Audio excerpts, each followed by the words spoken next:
Voyons maintenant comment développer notre premier diagramme d'état de transition à partir de la description textuelle d'un cas d'utilisation. Dans le scénario nominal, l'utilisateur saisit son prénom. On retourne dans les scénarios d'exception. Prénom, valeur obligatoire. La zone prénom sans valeur affiche un message. Saisir une valeur d'au moins 3 caractères affiche un message. Mettre la première lettre en majuscule. Ce qui nous intéresse, c'est lorsque la zone est valide-invalide. Au départ, la zone est invalide puisque aucune valeur a été saisie. Si on saisit une valeur d'au moins 3 caractères, la zone devient valide. Si on saisit moins que 3 caractères ou 0 caractère, la zone redevient invalide. Voyons comment maintenant implanter dans un diagramme d'état de transition. Dans l'outil de votre choix pour faire des diagrammes UML, Star UML dans mon cas, sur Untitled, clique bouton droit, Add Diagram et choisir State Chart Diagram. Dans le volet de gauche en bas, on clique sur État initial pour amorcer l'état. On va ajouter le premier état. Clique sur Simple State, clique ici, invalide. La zone prénom, dès le départ, dès que le formulaire s'affiche, est invalide parce qu'aucune valeur ne s'y trouve. Valide. Je m'en viens ici, je clique sur Simple State une fois encore, clique ici, valide.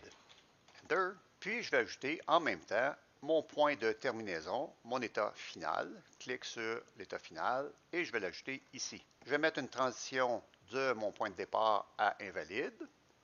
Il n'y a rien d'autre à spécifier. Et maintenant, je vais faire la transition entre invalide et valide. Je vais indiquer le déclencheur. Je clique sur le bouton Add Trigger Event. Clique dans la zone de texte ici ou dans le volet en bas à droite, Event 1. Je peux cerner. Saisir des caractères. Enter. Je viens donc d'entrer l'événement. Je vais mettre maintenant la condition. Je clique sur l'événement. Je descends et j'ai le guard. Je vais marquer NB, nombre, caractère, plus grand ou égal à 3. Enter. Je vais cliquer sur la transition pour la repositionner et j'ai aucune action à spécifier. Je prends maintenant encore la transition, car de valide, je peux tomber invalide. Je prends le valide, je m'en vais invalide. Je clique sur le déclencheur ici.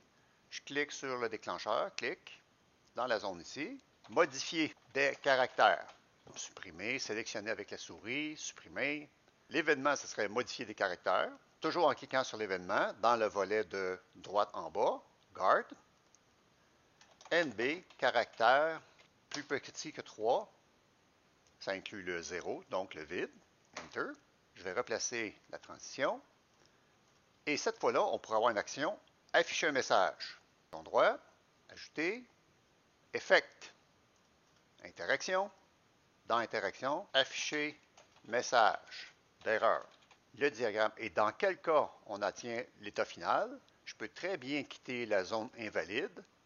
De invalide, je m'en vais au point final.